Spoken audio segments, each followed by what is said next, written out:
Sebelum melanjutkan, jangan lupa subscribe dulu, terima kasih. Bab 168 Pasar Gelap Negara Green Galop. Wajah Ling Mohan menjadi hitam pekat saat dia menoleh ke belakang. Tatapan yang Ling Mohan berikan padanya membuat dia melihat seorang pria dengan rambut yang sangat acak-acakan menatap celana dalamnya dengan tatapan heran dan terkejut. Pria itu tampak seperti baru saja disambar petir, dengan mulut menganga lebar dan tangannya masih memegangi bagian celana Ling Mohan yang robek. Melihat itu, Ling Mohan segera mengangkat satu kaki dan menendang, lepaskan. Percikan, plus. Feng Jiu yang tertegun langsung ditendang kembali ke sumber air panas dan setelah menelan beberapa teguk air sumber air panas, dia menjatuhkan diri ke dalam air dan menjulurkan kepalanya ke permukaan air, dan melihat bahwa laki-laki yang berdiri di sana sebelumnya sudah tidak terlihat lagi. Aduh, aku ditendang lagi. Tunggu saja. Dia menamparkan air dengan tangannya karena marah, lalu berjalan keluar dari sumber air panas. Mendengar suara-suara keributan di luar, dia segera mengenakan pakaian kering dan memijat bahunya sambil mengenakan topeng dengan wajah muram sebelum berjalan keluar. Apa semua keributan ini? Suaranya dingin saat dia berteriak dengan nada marah. Nyonya. Leng Xuang datang ke sisinya dan berkata, mereka mengatakan bahwa seseorang menyelinap ke gudang harta karun pasar gelap dan mencuri beberapa jenis obat ajaib. Mereka telah mengejar orang itu sampai ke sini dan bersikeras untuk pergi ke sumber air panas untuk melihatnya. Tatapan dingin Feng Jiu kemudian menatap para penjaga pasar gelap, matanya akhirnya tertuju pada pria parubaya yang memimpin yang lain. Dia mengangkat kakinya dan membiarkannya mencambuk. Bam! Pria parubaya itu terkejut ketika perutnya ditendang, seluruh tubuhnya terlempar beberapa langkah jauhnya. Dia tersentak kesakitan dan berteriak marah, apa yang kamu lakukan? Feng Jiu melangkah maju dan tatapannya yang tajam dan dingin dipenuhi dengan tekanan yang menyesakkan saat dia menatap lurus ke arah pria itu dan berkata, siapa yang memberimu keberanian untuk bertindak begitu gegabah di hadapanku? Bukankah pelayanku di sini memberitahumu bahwa aku sedang mandi di dalam? Kau!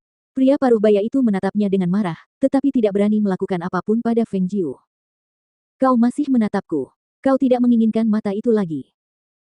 Suaranya begitu dingin dan tatapannya dingin sekali, ditambah dengan kata-kata itu, pria parubaya itu langsung menggigil ketakutan, langsung menundukkan kepalanya dan tidak berani menatap Feng Jiu lebih lama lagi. Dia mendengus mengejek, lalu dengan jentikan lengan bajunya, dia pun melangkah maju untuk masuk ke dalam. Setelah mereka berdua pergi, lelaki parubaya itu mengangkat kepalanya dengan tatapan mata yang tajam, tangan di balik lengan bajunya terkepal erat saat dia berkata dengan marah dan nada menghina, seseorang yang datang dari negara kelas 9 yang rendah dan dia benar-benar berpikir dia adalah seseorang. Ketika besok tiba dan jika kamu mempermalukan dirimu sendiri, aku benar-benar ingin melihat bagaimana kamu akan terus bersikap sombong dan menghina seperti itu.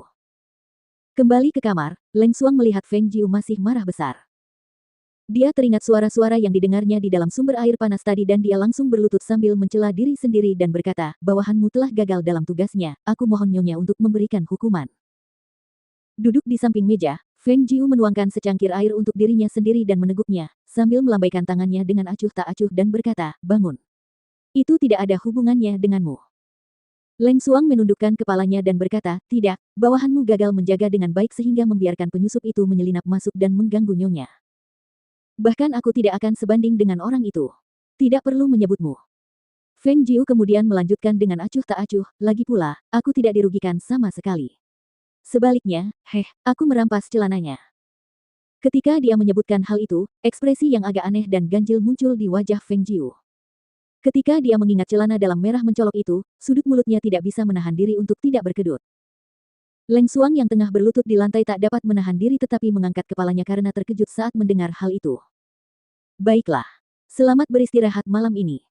Feng Jiu mengisyaratkan bahwa dia akan tidur dan beristirahat, seraya menuangkan beberapa gelas air lagi untuk diminumnya sambil memikirkan banyak hal. Melihat itu, Leng Xuang mengakui dan mundur dari ruangan. Hari berikutnya. Pria parubaya yang pergi ke negeri Sun Glory untuk menyambut Feng Jiu datang ke halaman di sumber air panas. Ketika dia melihat sosok merah duduk di meja dan menikmati sarapannya, dia berjalan mendekat dengan senyum lebar di wajahnya dan berkata sambil membungkuk, Dokter Hantu yang terhormat, tuan kami ingin bertemu denganmu.